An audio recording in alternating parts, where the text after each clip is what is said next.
துள்ளிய பட்டு போன்ற தூயவள் மரியாள் கையில் மெல்லிய பாலன் இயேசு ஒளிரென புன்னகைத்தார். நல்லவர் உள்ளம் போல நலம் பெற பிறந்த செல்வர் இல்லை எண்ணாதவாறு இருகரம் விரித்து நின்றார். ஆண்டவர் இயேசுவில் அன்பும் பாசமும் நிறைந்த சகோதர சகோதரிகளே, திருப்பயணிகளே,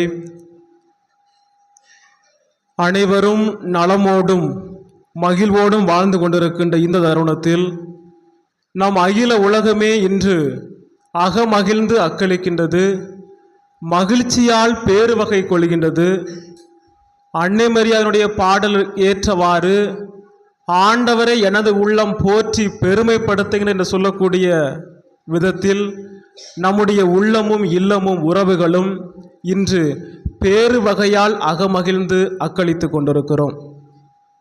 யோவான் நற்செய்தியாளர் முதல் அதிகாரத்தில் குறிப்பிடுகிறார், வாக்கு மனிதரானார், நம்மிடையே குடிகொண்டார் என்று சொல்லப்படுகிறது என்கிற மாபெரும் இறை வாக்கிற்கு ஏற்றவாறு மாபரனின் பிறப்பை மகிழ்ச்சியின் ஒளி வெள்ளத்தில் புத்தம்புது ஆடைகளை அணிந்து பல வண்ணமிகு விளக்குகளால் ஆலயத்தினுடைய உள்புறத்திலும் வெளிப்புறத்திலும் அமர்ந்து இயேசுவினுடைய திரு சன்னிதானத்தில் அன்பின் திருக்குடும்பமாய் இணைந்து வந்து அந்த இயேசுவினுடைய பிறப்பு விழாவை மகிழ்வோடு கொண்டாடி கொண்டிருக்கின்ற இந்த அருமையான வேளையில் உங்கள் அனைவருக்கும் நமது அன்பான பங்கு பணியாளர் மற்றும் இந்த பலியை நிறைவேற்றுகின்ற அருள் பணியாளர் சார்பாகவும் இன்னும் அருள் சகோதரிகள் சார்பாகவும் உங்கள் அனைவருக்கும் உளம் நிறைந்த மனம் நிறைந்த கிறிஸ்து பிறப்பு பெருவிழா வாழ்த்துக்களை அன்போடு தெரிவித்துக் கொள்கிறோம்.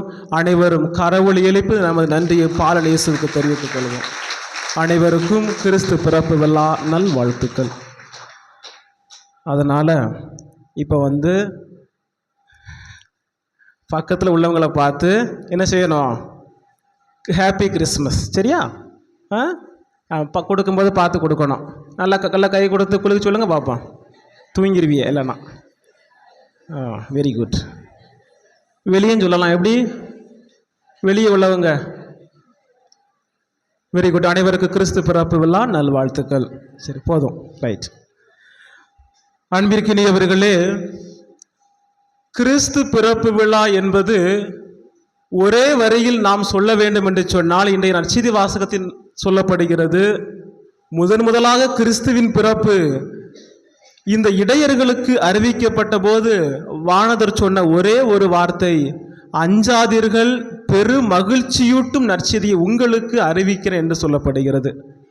ஆம் அன்புக்கினியவர்களே, கிறிஸ்து பிறப்பு விழா 4 நிலைகளில் பார்க்கப்படுவதாக இந்த சமூகம் நமக்கு எடுத்து காட்டுகிறது. ஒன்று, இயேசுவின் அன்பை பகிர்ந்தளிக்கும் ஒரு இனிய விழாவாக கிறிஸ்து பிறப்பு விழா இருக்கின்றது. கிறிஸ்து பிறப்பு விழா அமைதிக்கான வழியை அடையாளம் காட்டியதால் இந்த விழா அகமகிழ்ந்து கொண்டாடுகின்ற ஒரு ஆனந்தத்தின் விழாவாக, மகிழ்ச்சியின் விழாவாக கொண்டாடப்படுகிறது. சமூகத்தில் ஏழைகள், ஒடுக்கப்பட்டவர்கள் யாரெல்லாம் இருக்கின்றார்களோ அவருடைய வாழ்வில் இருந்து விடுதலையை கொடுக்கின்ற ஒரு விழாவாக இந்த கிறிஸ்து பிறப்பு விழா பார்க்கப்படுகிறது. இறுதியாக கடவுள் மனிதர் மேல் கொண்ட ஒரு இரக்கத்தின் விழாவாக, அன்பின் விழாவாக பார்க்கப்படுகிறது. ஆம் அன்புக்குரியவர்களே, இந்த நிலையில்தான் இந்த வாசிக்கப்பட்ட 3 வாசகங்கள் நமக்கு தெளிவாக எடுத்து சொல்லக்கூடிய மைய சிந்தனை, விண்ணக தேவன் மனிதனாக மண்ணில் ஏழையாக உதித்தார் என்று சொல்லப்படுகிறது. எனவேதான் ஒரு பாடல் வரிகள் இவ்வாறு சொல்லப்படுகிறது, நமக்காக மீட்பர் பிறந்துள்ளார், அவரே ஆண்டவராம் மெசியா. நமக்காக மீட்பர் பிறந்துள்ளார், அவரே ஆண்டவரா மெசியா. பெத்லேகம் ஊரில் மாடடையும் குடிலில், மாமரியின் மடியில் மாபரனின் கரத்தில். பெத்லேகம் ஊரில் மாடடையும் குடிலில், மாமரியின் மடியில் மாபரனின் கரத்தில் நமக்காக மீட்பர் பிறந்துள்ளார், அவரே ஆண்டவரா மெசியா. இன்னும் பிரசங்கம் ஆரம்பிக்கல, சரியா? தான் ஆரம்பிக்க போறேன். அன்பிற்கினிய சகோதர சகோதரிகளே, நாம் கடந்த 4 வாரங்களாக திருவருகை காலம் என்கிற மிகப்பெரிய ஒரு காலத்தை நாம் அது கிறிஸ்து பிறப்பு விழாவிற்காக தயாரிப்பு செய்து இன்றிலிருந்து நாம் கிறிஸ்து பிறப்பு காலம் என்கின்ற ஒரு காலத்திற்குள் அடியெடுத்து வைத்துள்ளோம். இந்த தயாரிப்பினுடைய திருவருகை காலத்தில் 4 வாரங்களை திரு அவை நமக்கு கொடுத்தது. என்ன வாரங்கள்லாம் இருக்கு? ஒவ்வொன்றா சொல்லுங்க பார்ப்போம். முதல் வாரம் என்ன வாரம்? கேள்வி எதுக்குன்னா தூங்கக்கூடாது, சரியா? அதுக்கு தான். முதல் வாரம் என்ன வாரம்? நம்பிக்கை. 2வது வாரம் சரி, வெரி குட். 3வது நீங்கள் சொல்லக்கூடாது. 3வது வாரம் சொல்லுங்க. 4வது வாரம் அன்பு, இல்லையா? ஸோ இந்த 4 வாரங்களுடைய கருத்துக்கள் அடிப்படையில் 4 விதமான மைய சிந்தனைகளை நாம் சிந்தித்து பார்த்தோம். ஞாபகம் இருக்கா? ஞாபகம் இருக்கா? ஞாபகம் இருக்கா? அப்படி இல்லை, சரியா? நானே சொல்லிடுறேன். முதல் வாரத்தில் நாம் சிந்தித்த மைய கருத்து இறை நம்பிக்கையில் விழிப்பாய் இருந்திட. 2வது மனமாற்றத்தோடு கிறிஸ்துவை அமைதியின் ஒளியில் நாம் பெற்றிட. 3வதாக மகிழ்வின் ஒளியில் எதிர்பார்ப்போடு மெசியாவை நாம் கண்டிட. 4வதாக அன்பின் ஒளியில் மலர்ந்த நீதிமான் யோசேப்பு என்று இந்த வாரம் நம்ம ஞாயிற்றுக்கிழமை பார்த்தோம். இப்படி 4 வாரங்களும் நம்முடைய திரு அவை திருவருகை காலத்தினுடைய மிக பெரும் தயாரிப்பாக கிறிஸ்து பிறப்பினுடைய கொண்டாட்டத்தை நாம் மகிழ்வோடு கொண்டாட வேண்டும் என்கின்ற ஒரு உயர்ந்த எண்ணத்தோடு நமக்கு தந்திருப்பதை நாம் உணர்கின்றோம். அன்பிற்கினியவர்களே, மறைந்த திரு தந்தை பிரான்சிஸ் அவர்கள் கடந்த 2024ஆம் ஆண்டு டிசம்பர் 24ஆம் தேதி இன்று ஒரு மாபெரும் யூபிலி கொண்டாட்டத்தை நமக்கு தந்தார். அந்த யூபிலி கொண்டாட்டம் என்னது தெரியுமா? எதிர்நோக்கின் திருப்பயணிகள். இந்த எதிர்நோக்கினுடைய திருப்பயணிகள் ஆண்டில் இந்த இறை வார்த்தையானது ரோமருக்கு எழுதிய மடல் அதிகாரம் 5 இறை வார்த்தை 5 சொல்லப்படுகிறது. எதிர்நோக்கு ஒருபோது உங்களுக்கு ஏமாற்றம் தராது என்று சொல்லக்கூடிய அந்த ஒற்றை இறை வார்த்தையை திரு தந்தை பிரான்சிஸ் அவர்கள் தேர்வு கொண்டு எதிர்நோக்கின் திருப்பயணிகளாக நாம் பயணிக்க வேண்டும். இந்த எதிர்நோக்கின் திருப்பயணிகளாக நாம் பயணிக்க வேண்டும் என்று சொன்னால், எதற்காக எதிர்நோக்கின் திருப்பயணிகளாக நாம் செல்ல வேண்டும் என்று சொன்னால், நம் ஆண்டவராய் இயேசு கிறிஸ்து இந்த மண்ணில் மனிதராக பிறந்து மாபெரும் யூபிலி கொண்டாட்டத்தை 2025ஆவது ஆண்டினுடைய மிகப்பெரும் யூபிலி கொண்டாட்டத்தை நாம் கொண்டாடி கொண்டிருக்கின்றோம். வருகிற ஞாயிற்றுக்கிழமை இந்த யூபிலி கொண்டாட்டமானது நிறைவு செய்கின்ற வேளையில் இந்த நாளில் நம் ஆண்டவர் இயேசுனுடைய பிறப்பை மகிழ்வோடு நாம் கொண்டாடி கொண்டிருக்கின்றோம். அன்பிற்கினியவர்களே, இந்த யூபிலி கொண்டாட்டம் 3 நிலைகளை எடுத்து காட்டுவதாக இருக்கின்றது. 1, இயேசுவை நாம் கொண்டாட வேண்டும். திரும்ப நான் கேட்பேன். 1, இயேசுவை கொண்டாட வேண்டும். 2வது திரு அவையை கொண்டாட வேண்டும். 3வது நம்பிக்கையாளர்களை நாம் கொண்டாட வேண்டும். சொல்லுங்க பார்ப்போம்.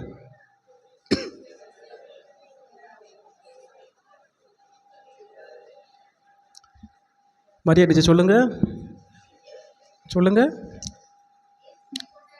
Very good.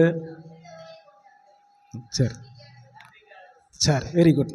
ஸோ இந்த 3 நிலைகளில் நாம் இந்த யூபிலி கொண்டாட்டத்தை கொண்டாட வேண்டும் என்று நம்முடைய திருத்தந்தை முன்னாள் திருத்தந்தை பிரான்சிஸ் நமக்கு அழைப்பு விடுத்துள்ளார்கள். ஆக யூபிலி கொண்டாட்டத்தில் கிறிஸ்துவை நாம் கொண்டாட வேண்டும் என்று சொன்னால் அந்த கிறிஸ்துவோடு இணைந்து பயணிக்க வேண்டும். இயேசுனுடைய கொண்டாட்டம் வெறுமனே நம்முடைய வார்த்தைகளிலோ சொல்லிலோ அல்ல, மாறாக செயலில் நிலைப்படுத்தப்பட வேண்டும். 2வது கொண்டாட்டமான திரு அவையை கொண்டாட வேண்டும் என்று சொன்னால் திரு அவையினுடைய கோட்பாடுகள், திரு அவை சொல்லக்கூடிய எல்லா விதமான கட்டளை நாம் கடைபிடித்து அந்த திரு அவைக்கு ஏற்றவாறு நாம் பயணிக்க வேண்டும். மூன்றாவது, நம்பிக்கைக்கு ஏற்றவாறு நம்முடைய செயல்பாடுகள் அமைய வேண்டும்.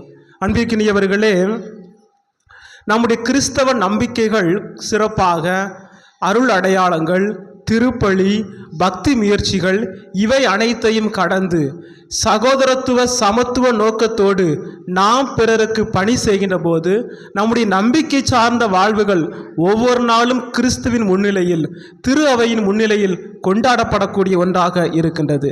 எனவே அந்த கொண்டாட்டம் அது அயலாரிலும் பிறரன்பு சேவையிலும் வெளிப்படுத்தக்கூடியதாக இருக்க வேண்டும். அதுவே நம் ஆண்டவர் மீட்பராம் கிறிஸ்து விரும்பக்கூடிய ஒரு செயலாக இருக்கிறது. அன்பிற்கினிய சகோதர சகோதரிகளே, இந்த மிக பெரும் குடில் பல நூறு ஆண்டுகளுக்கு முன்பாக ஒரு மாபெரும் புனிதர் உருவாக்கிய அமைத்து தந்த ஒரு குடிலாக இருக்கிறது. இந்த குடிலை பற்றி ஒரு பள்ளிக்கூடத்துக்கு போயிருந்தேன். அந்த பள்ளிக்கூடத்தில் ஒரு ஆசிரியர்கிட்ட கேட்டேன், இந்த கிறிஸ்து பிறப்பிற்கான குடிலை யார் உருவாக்குனா, யார் கொண்டு வந்தா சொல்லி கேட்டபோது அந்த ஆசிரியருக்கு தெரியவில்லை. அதே கேள்வியை உங்கள்கிட்ட கேட்குறேன், கிறிஸ்து பிறப்பிற்கான குடிலை உருவாக்கிய புனிதர் யார்? பிரான்சிஸா? உங்களை பார்த்தீங்களோ? பிரான்சிஸ் அசிசியார். இந்த மனிதர் தான் இந்த குடிலை உருவாக்கிய ஒரு மாபெரும் புனிதராக இருக்கிறார். அன்பிற்கினிய சகோதர சகோதரிகளே, இயேசு காவியத்தில் இயேசுனுடைய பிறப்பை பற்றி இவ்வாறு சொல்லப்படுகிறது. நம் இதயம் தேடி தம் இரு கரம் வைத்து சின்ன இமைகள் மூடி திறந்து இனிய புன்னகை இதழ்களால் எடுத்து வைத்து பிஞ்சு கால்கள் துள்ளி உதைக்க மரியின் மடியில் பாலகன் இயேசுவாய் மனூறு எடுத்தார் நம் ஆண்டவர்.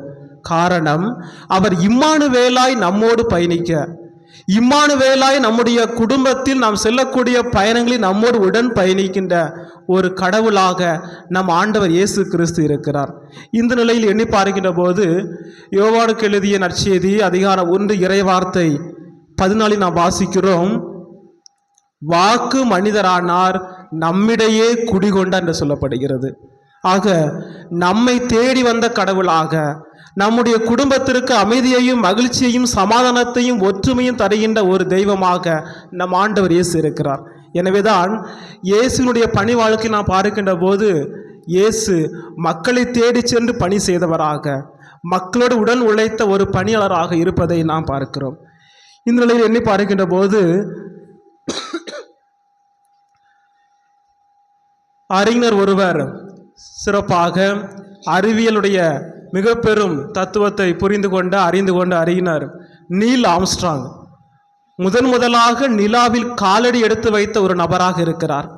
இந்த நீல் ஆம்ஸ்ட்ராங்கிடம் நிருபர்கள் இவ்வாறு கேள்வி கேட்கின்றார்கள், முதலாக நீங்கள் நிலாவில் காலடி எடுத்து வைத்தீர்கள், எனவே இந்த உலகத்திற்கு நீங்கள் சொல்லக்கூடிய செய்தி என்ன என்று கேட்டபோது அவர் சற்றும் தயங்காமல் சொன்ன வார்த்தை இதுவாகத்தான் இருக்கின்றது, நான் நிலாவில் காலடி எடுத்து வைப்பது முக்கியம் அல்ல, மாறாக எனக்காக இந்த மண்ணில் இயேசு கிறிஸ்து மனிதராக காலடி எடுத்து வைத்ததும், அவர் இந்த மண்ணில் மனிதராக பிறந்துதான் என்னுடைய மகிழ்ச்சி, என்னுடைய மிக பெரும் ஆனந்தம் என்று குறிப்பிட்டு காட்டுகிறார்.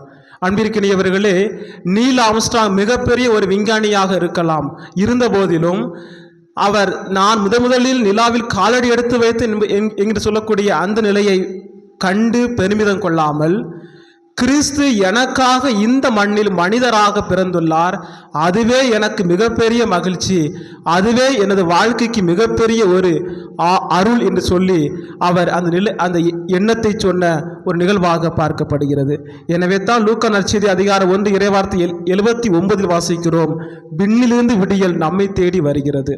அன்பிற்கினிய சகோதர சகோதரிகளே, இரண்டாவது பகுதியாக மத்தேயு நற்செய்தி அதிகாரம் 1 இறைவார்த்தை 22 முதல் 23 வரை நாம் வாசிக்கின்ற போது அங்கு இவ்வாறு சொல்லப்படுகிறது, இதோ கன்னி கருவுற்று ஒரு ஆண் மகவை பெற்றெடுப்பர், அவருக்கு நீர் இம்மானுவேல் என்று பெயர் இடுவர்.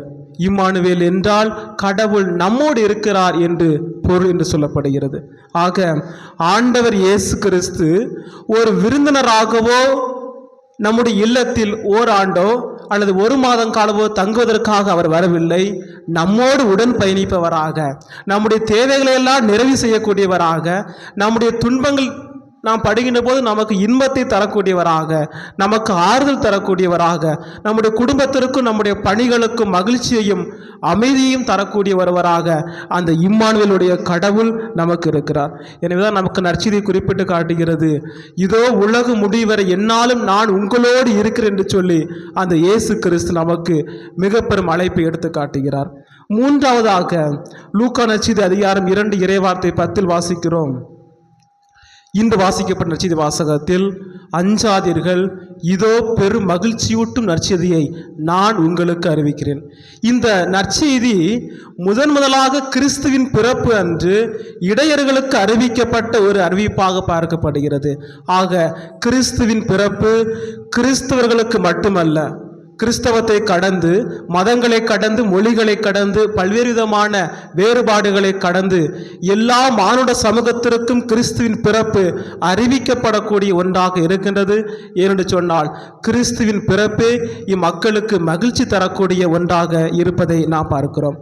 அன்பிற்கினிய சகோதர சகோதரிகளே, அதே நற்செய்தியில் இறை வார்த்தை 11 வாசிக்கிறோம்.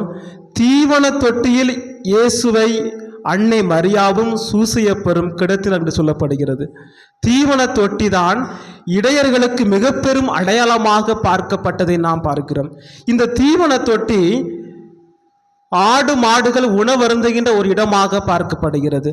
ஆக இயேசு உணவாய் நம் மத்தியில் வந்த ஒரு தெய்வமாக இருப்பதை நாம் பார்க்கிறோம். இதைத்தான் யோவான் நற்செய்தியாளர் குறிப்பிடுகிறார், விண்ணிலிருந்து இறங்கி வந்த வாழ்வு தர உணவு நானே என்று சொல்லப்படுகிறது. ஆம் அன்புக்குரிய சகோதர சகோதரிகளே, உணவாய் நம் மத்தியில் வருகை தந்த நம் ஆண்டவர் இயேசுவை நம்முடைய இதயங்களிலும் இல்லங்களிலும் நாம் வரவேற்க வேண்டும். எனவே இந்த நிலையில் நாம் எண்ணி பார்க்கின்ற போது, மனிதராக மண்ணில் வந்தவர், இம்மானுவேலாய் நம்மோடு உடன் பயணிப்பவர், உணவாய் நம்மில் இரண்டர கலந்தவர்தான் நம் ஆண்டவர் இயேசு கிறிஸ்து. எனவே இந்த மாபெரும் யூபிலி கிறிஸ்து பிறப்பினுடைய கொண்டாட்டத்தில் நாம் மகிழ்ச்சியோடு கிறிஸ்துனுடைய பிறப்பை கொண்டாடி கொண்டிருக்கின்ற வேளையில் நம் ஆண்டவர் இயேசு நமக்கு சொல்லக்கூடிய பாடங்கள் 3 நிலைகளாக இருக்கின்றன. ஒன்று, இயேசுனுடைய பிறப்பை வெறுமனே ஆடம்பரத்தினுடைய கொண்டாட்டங்களாக மட்டும் நாம் கொண்டாடாமல், மாறாக அதனை கடந்து நம் அருகில் உள்ள எளிய மக்களிடத்தில் அவர்களை அன்பு செய்து அவருடைய தேவைகளை நிறைவேற்றி கொண்டாடுகின்ற போது அதுவே உண்மையான கிறிஸ்து பிறப்பு விழாவாக பார்க்கப்படுகிறது. இரண்டாவதாக, விண்ணக தேவன் மனிதராக நம் மத்தியில் வருகை தந்து அவர் நமக்காக நம்மோடு உடன் பயணித்தவராக இருக்கின்றார். அந்த விண்ணக தேவனாகிய பாலன் இயேசுனுடைய விழுமியங்களை நமது குழந்தைகளுக்கு நாம் கற்றுக் கொடுக்க வேண்டும். இயேசு குழந்தை பருவத்தில் தனது பெற்றோருக்கு கீழ்ப்படிதலுள்ள பிள்ளையாக வாழ்ந்து வந்தார். அதுபோல் நம்முடைய குழந்தைகளையும் நம்முடைய குடும்பத்திற்கும் நம் உறவுகளுக்கும் கீழ்ப்படிதலும் தாழ்ச்சியும் நிறைந்த பிள்ளைகளாக நாம் வளர்த்தெடுக்க வேண்டும். மூன்றாவதாக, கிறிஸ்துவின் பிறப்பு நமக்கானது மட்டுமல்ல, அது பிறருக்கானது. இவ்வுலக மானுட சமூகத்திற்கான மாபெரும் ஒரு பிறப்பாக கொண்டாடப்படுகிறது. எனவே இந்த பிறப்பு விழாவை நாம் மகிழ்ச்சியோடு கொண்டாடுவோம். இதன் வழியாக கிறிஸ்து நம்முடைய இல்லங்களிலும் உள்ளங்களிலும் தனது நிறைவான அமைதியை, நிறைவான மகிழ்ச்சியை, நிறைவான அருளை தருவார் என்ற நம்பிக்கையோடு இந்த பலியில் இணைந்து ஜெபிக்கின்ற வேளையில் அனைவரும் குரல் எழுப்பி இந்த இறைமொழியை நாம் சொல்லுவோம். எல்லோரும் சொல்லுங்க. மனிதராக மண்ணில் வந்தவர், இம்மானுவேலாய் நம்மோடு இருப்பவர், உணவாய் நம்மில் இரண்டர கலப்பவர். இந்த நம்பிக்கையோடு இந்த பலியில் இணைந்து மன்றாடுவோம். ஆண்டவர் சீயோனிலிருந்து நமது குடும்பங்களையும் பிள்ளைகளையும் நிறைவாக ஆசீர்வதிப்பாராக.